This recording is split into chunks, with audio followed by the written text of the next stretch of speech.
नमस्कार दोस्तों, एक बार फिर से स्वागत है आपके अपने YouTube channel ready to compete में।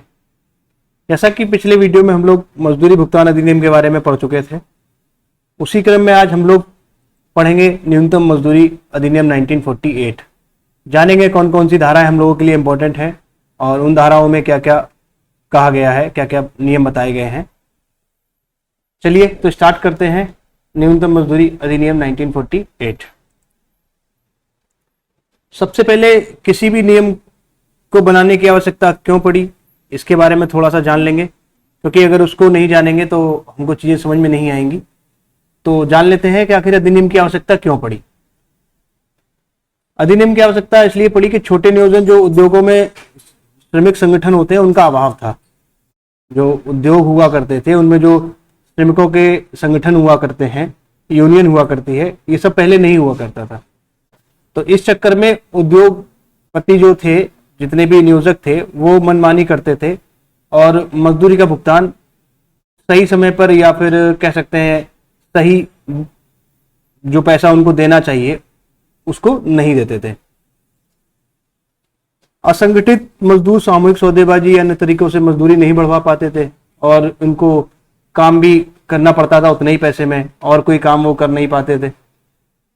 नियोजक कभी कभार नियोजक का क्षमता करने का जो क्षमता होती थी भुगतान करने की वो कम होती थी, वो उतना पेमेंट नहीं कर सकता था।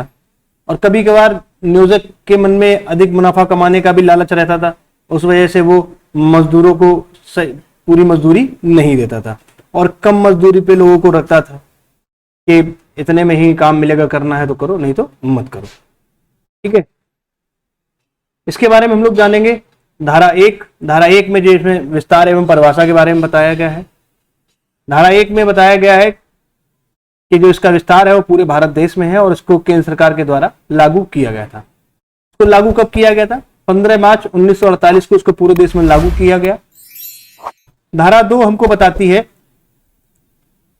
नियोजक के बारे में कि नियोजक आखिर कौन है। ऐसा व्यक्ति जो या तो किसी अनुसूचित नियोजन में न्यूनतम मजदूरी देने का उत्तरदायी जिसके ऊपर हो, जैसे कि कोई फैक्ट्री मालिक या कोई ऐसा कर्मचारी जिसको वहां उत्तरदायी बना के, रिस्पॉन्सिबल बना के उसको वहां नियोजक ने बैठा रखा है, जैसे मैनेजर हो सकता है या किसी कंपनी का डायरेक्टर हो सकता है, तो वो लोग मजदूरी देने के लिए उत्तरदायी हैं। ठीक है, जो भी पारिश्रमिक बनेगी मजदूर की वो देने के लिए रिस्पॉन्सिबल कौन है? नियोजक है। इन नियोजक के बारे में बताया गया।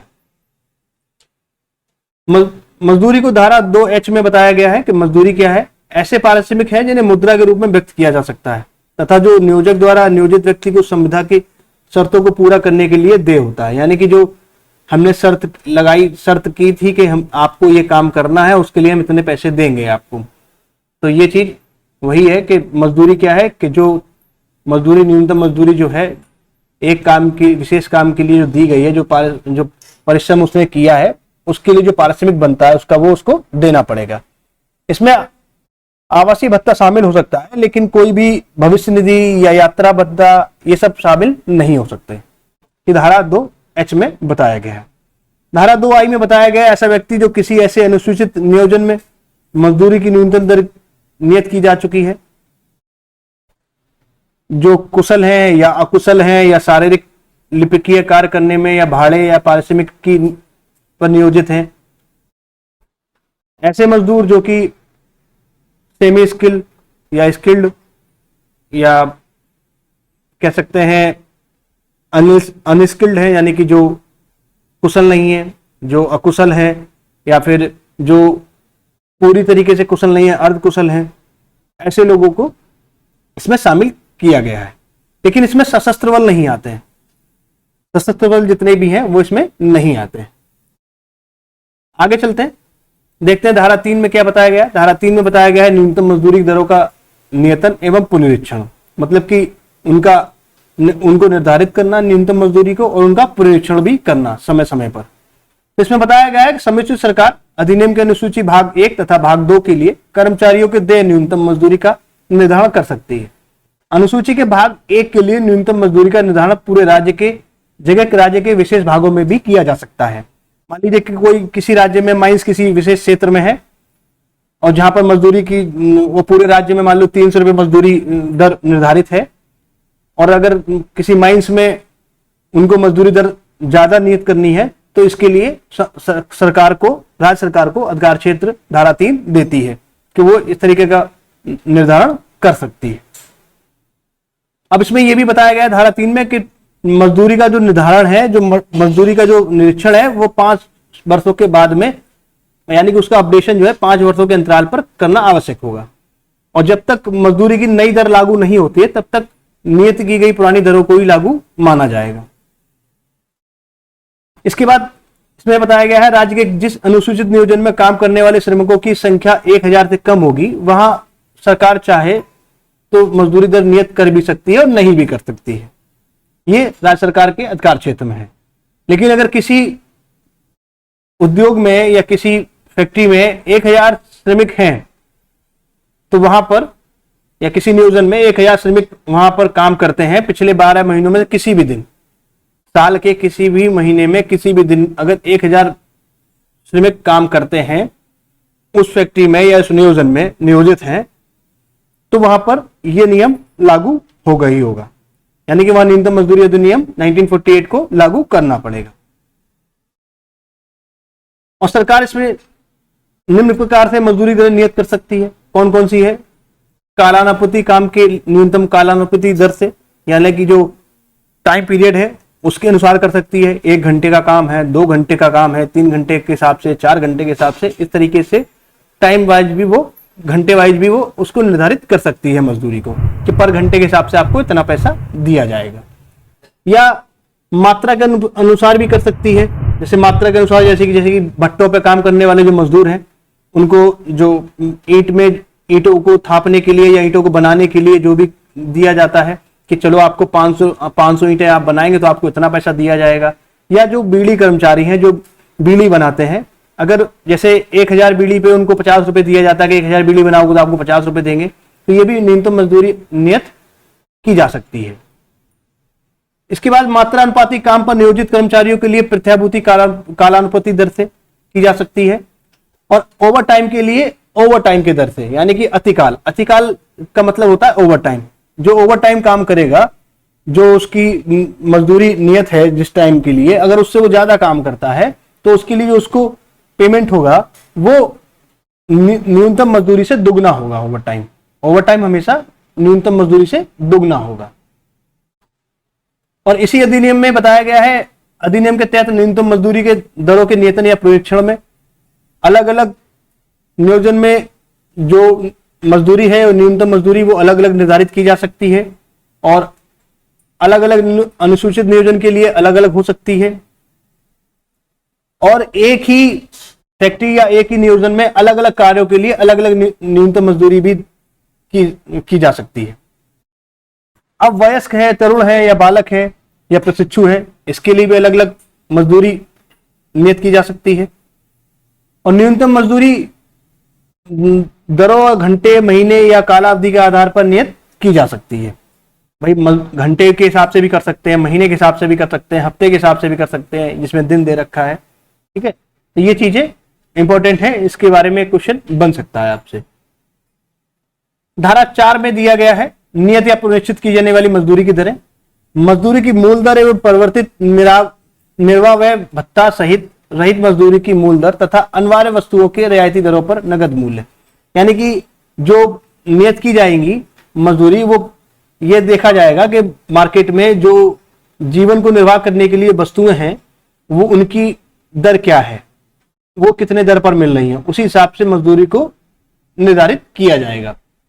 एक मुश्त न्यूनतम मजदूरी दर जिसमें निर्वाह व्यय भत्ता तथा रियायतों की दर नगद मूल्य शामिल हो, ये इसमें धारा 4 में बताया गया है। धारा 5 में बताया गया है न्यूनतम मजदूरी की दरों के नियतन एवं पुनरीक्षण की प्रक्रिया। इसमें 2 प्रक्रियाएं शामिल हैं। ठीक है, इसमें 2 प्रक्रियाएं शामिल हैं। एक है समिति विधि, जिसमें समुचित सरकार और नियोजक और श्रमिक तीनों मिलकर एक समिति का गठन करते हैं और उन समितियों की राय के अनुसार न्यूनतम मजदूरी का निर्धारण किया जाता है। अब इसमें संख्या कैसे कैसे रहेगी, तो इसमें संख्या जो नियोजक हैं और श्रमिक हैं उनकी संख्या बराबर बराबर रहेगी तथा सरकार इन दोनों के 1/3 के बराबर प्रतिनिधि उसमें शामिल करेंगे। और सरकार के द्वारा ही जो प्रतिनिधि रखे जाएंगे उनमें से एक अध्यक्ष चुना जाएगा। ठीक है, और समिति के सहायता के लिए कुछ उप समितियां भी बनाई जाएंगी जिनके सुझाव के आधार पर न्यूनतम मजदूरी को निर्धारित किया जाएगा। अधिसूचना विधि, दूसरी विधि है अधिसूचना विधि। सरकार जिस अनुसूचित नियोजन में मजदूरी दर को निर्धारित करेगी वह चाहे प्रभावित होने वाले नियोजक श्रमिकों से अपने विचार मांगेगी, सुझाव लेगी उनसे सरकार, और कम से कम 2 महीने का उन्हें समय दिया जाएगा कि आप अपने विचार हमको दीजिए और अपने सुझाव हमको दीजिए कि आखिर मजदूरी कितनी रखी जाए। ठीक है, और उन सुझावों को ध्यान में रखकर सरकार न्यूनतम मजदूरी की दर निर्धारित करेगी। दोनों में से किसी भी प्रक्रिया द्वारा अगर मजदूरी निर्धारित की जाती है तो राजपत्र में अधिसूचना के द्वारा उसको प्रकाशित कर दिया जाएगा और प्रकाशित होने के 3 महीने के अवधि के बीत जाने के बाद यह लागू हो जाती है।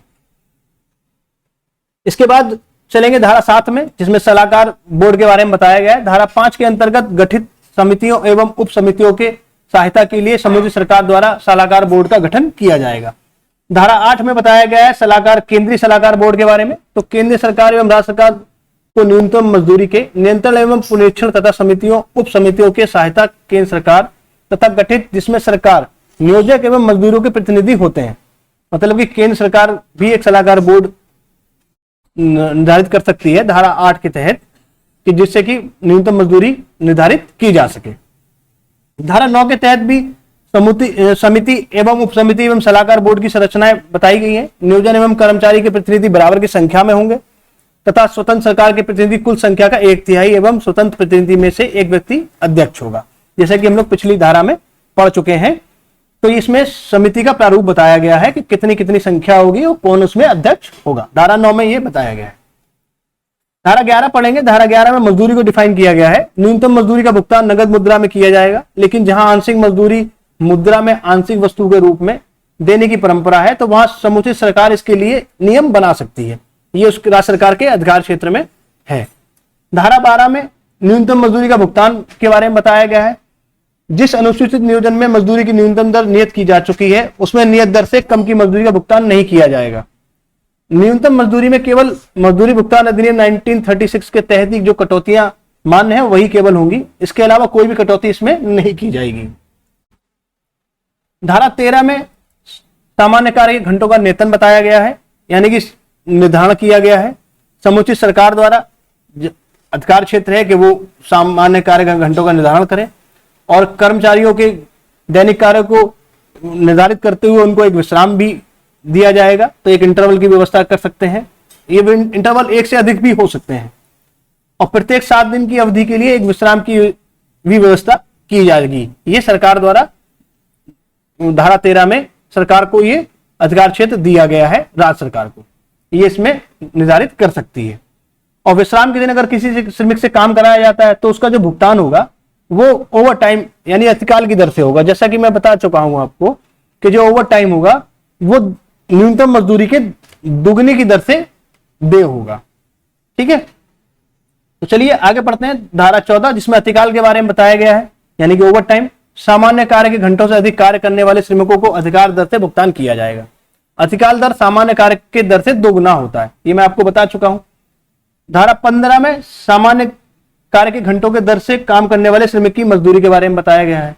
यदि श्रमिक नियोजक के कारण निर्धारित कार्य अवधि में कार्य करता है और वह उस काम को पूरा नहीं कर पाता है, यानी कि उस श्रमिक की किसी गलती की वजह से उस काम में व्यवधान आ जाता है और वो काम रुक जाता है, तो इस कंडीशन में समय पूरा होने पर नियोजक श्रमिक को पूरी मजदूरी देने का हकदार होगा और उसको पूरी मजदूरी देनी पड़ेगी। लेकिन अगर मजदूर ही अपनी इच्छा से वह कार्य पूर्ण नहीं करता है तो उसको नियोजक मजदूरी नहीं देगा और ना वो मजदूर मजदूरी के लिए हकदार होगा। ये धारा 15 में बताया गया है। धारा 16 में 2 या 2 से अधिक वर्गों के काम करने के लिए मजदूरी के लिए बारे में बताया गया है। यदि किसी कर्मचारी को 2 या 2 से अधिक प्रकार के काम लिए जाते हैं जिनके लिए अलग अलग न्यूनतम मजदूरी दर अलग अलग निर्धारित है, जैसे किसी काम के लिए 300 रुपए मजदूरी देना है, जैसे किसी काम के लिए 400, किसी दूसरे काम के लिए 400 रुपए मजदूरी देना है, और अगर उससे दोनों ही काम वो कराए जाते हैं तो उसको 300 और 400 रुपए दोनों ही की दर से अलग अलग पेमेंट किया जाएगा। ये धारा 16 हमको बताती है। धारा 18 में रजिस्टर एवं रिकॉर्डों का अनुरक्षण है, जिसमें कर्मचारियों के संबंधित ब्यौरे रखे जाएंगे, कितनी मजदूरी दी, ये सब इसमें जानकारी रखी जाएगी धारा 18 में।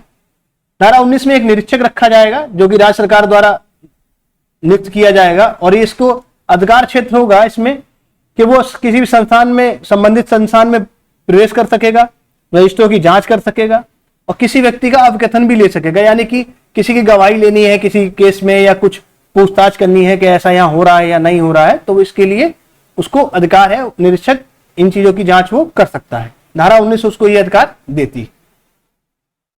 धारा 21 में दावों के बारे में बताया गया है। नियत दर से कम मजदूरी, अतिकाल का भुगतान आदि के लिए कर्मचारी स्वयं या विधि व्यवसायी यानी कि किसी वकील से या श्रम संघ द्वारा लिखित आवेदन बकाये रकम के दिन से 6 महीने के अंदर दे सकता है। अगर उसका कोई रकम बाकी है तो वो 6 महीने के अंदर उस केस को दायर कर सकता है, या तो वो किसी श्रम संघ के द्वारा कर सकता है दायर, या किसी वकील के द्वारा कर सकता है, या कर्मचारी स्वयं भी उसको दायर कर सकता है। ठीक है, लेकिन वो 6 महीने के अंदर ही करना होगा, ये इसमें कंडीशन है। दूसरा है, दावों की सुनवाई के लिए समुचित सरकार प्राधिकारी नियुक्त करेगा। जो सरकार राज्य सरकार होगी उसके लिए एक अधिकारी नियुक्त करेगी जिससे कि उन दावों की सुनवाई हो सके। और अगर न्यूनतम मजदूरी का भुगतान का दावा सही साबित होता है, यानी कि अगर भुगतान नहीं किया गया है तो नियोजक को जो बाकी राशि है उस पर 10 गुना तक जुर्माना लगाया जा सकता है, जो जुर्माना मजदूर को दे होगा। और यदि कर्मचारी ही कोई झूठा आवेदन दे देता है कि इन्होंने हमारी मजदूरी नहीं दी और नियोजक उस मजदूरी को दे चुका है, तो इस केस में उस पर 50 रुपए का जुर्माना लगाया जा सकता है। धारा 22 में कुछ दंड प्रावधान है, उनके बारे में बताया गया है। धारा 22 में बताया गया है, न्यूनतम मजदूरी से कम दर पर भुगतान या कार्य के घंटों या विश्राम संबंधी नियमों का उल्लंघन करने पर अधिकतम 1 वर्ष का कारावास हो सकता है नियोजक को, और 3000 रुपए तक का जुर्माना भी हो सकता है, या दोनों ही हो सकते हैं। और अन्य प्रावधानों में उल्लंघन की स्थिति में 6 माह तक का कारावास और 2000 रुपए तक का जुर्माना हो सकता है। लेकिन जिन नियमों के लिए दंड का उल्लेख नहीं है और अगर कुछ ऐसा काम हो जाता है तो उनके लिए 500 रुपए तक का जुर्माना हो सकता है नियोजक पर। और धारा 26 में छूट और अपवाद बताए गए हैं। अगर किसी नियोजक यानी कि किसी फैक्ट्री में या किसी नियोजन में कर्मचारियों को इस नियम से अच्छी सुविधाएं प्रदान की जा रही हैं, तो राज्य सरकार को यह अधिकार क्षेत्र है कि वो उसको उस फैक्ट्री को या उस नियोजन को इस नियम से छूट दे सकती है, इस उपबंध से छूट दे सकती है। और धारा 27 में राज्य सरकार को अनुसूची में नियोजन की जोड़ने की शक्ति प्राप्त है कि अनुसूची में कौन कौन से नियोजन जोड़े जाएंगे, ये धारा 27 में राज्य सरकार को अधिकार क्षेत्र है। और धारा 28 में केंद्र सरकार को निर्देश देने की शक्ति प्राप्त है। धारा 29 में केंद्र सरकार को नियम बनाने की शक्ति प्राप्त है। और धारा 30 में समुचित सरकार को नियम बनाने की जो है शक्ति प्राप्त है, जैसे कि सलाहकार बोर्ड है, समिति है, और आपके अगर कहीं कैंडिडेट कम पड़ रहे हैं तो उसकी भी शक्ति जो है धारा 30 में समुचित सरकार को प्राप्त है। इसके बाद इस नियम में और कुछ ऐसा नहीं बचता है जो हम आपको नहीं बताए हैं। इसमें केवल इतना ही इंपॉर्टेंट है और इतना ही आप लोगों के लिए काफी है। अब हम लोग लास्ट में चलते चलते जो अपने उत्तर प्रदेश में 1 अप्रैल 2021 से जो न्यूनतम दर प्रभावी है उनका एक चार्ट देख लेते हैं। ये वो चार्ट है जिसमें बेसिक मंथ जो हमारा इसमें जो अनस्किल्ड है उनके लिए 5750 रुपए मंथली है, ये बेसिक है। और जो सेमी स्किल्ड है वो 6325 रुपए, और जो स्किल्ड है उनके लिए 7085 रुपया निर्धारित है। और ये आंकड़े हमारे 1 अप्रैल 2021 से प्रभावी हैं हमारे उत्तर प्रदेश में। तो उम्मीद करता हूं, और इससे भी एक क्वेश्चन जरूर बनेगा ही बनेगा, ये मुझे उम्मीद है। तो कृपया ये आंकड़े जरूर पढ़ के जाइएगा, और केवल आप इसमें बेसिक को ही पढ़ लीजिए। बेसिक जो मंथ है केवल इससे ही पूछा जाएगा, आगे टोटल मंथ वगैरह से नहीं पूछा जाएगा, केवल बेसिक जो है मंथली वही पूछा जाएगा। तो गाइस उम्मीद करता हूं आप लोगों को पसंद आया होगा मेरा ये वीडियो। तो मिलते हैं अगले वीडियो में, और आप लोगों से गुजारिश है कि कृपया ज्यादा से ज्यादा लोगों को शेयर करें, और जिससे कि मेरी हौसला अफजाई हो सके, मेरा हौसला बढ़ सके। तो आपसे बस यही रिक्वेस्ट है कि आप इसको ज्यादा से ज्यादा लोगों को शेयर करें। थैंक यू गाइस, मिलते हैं नेक्स्ट वीडियो में।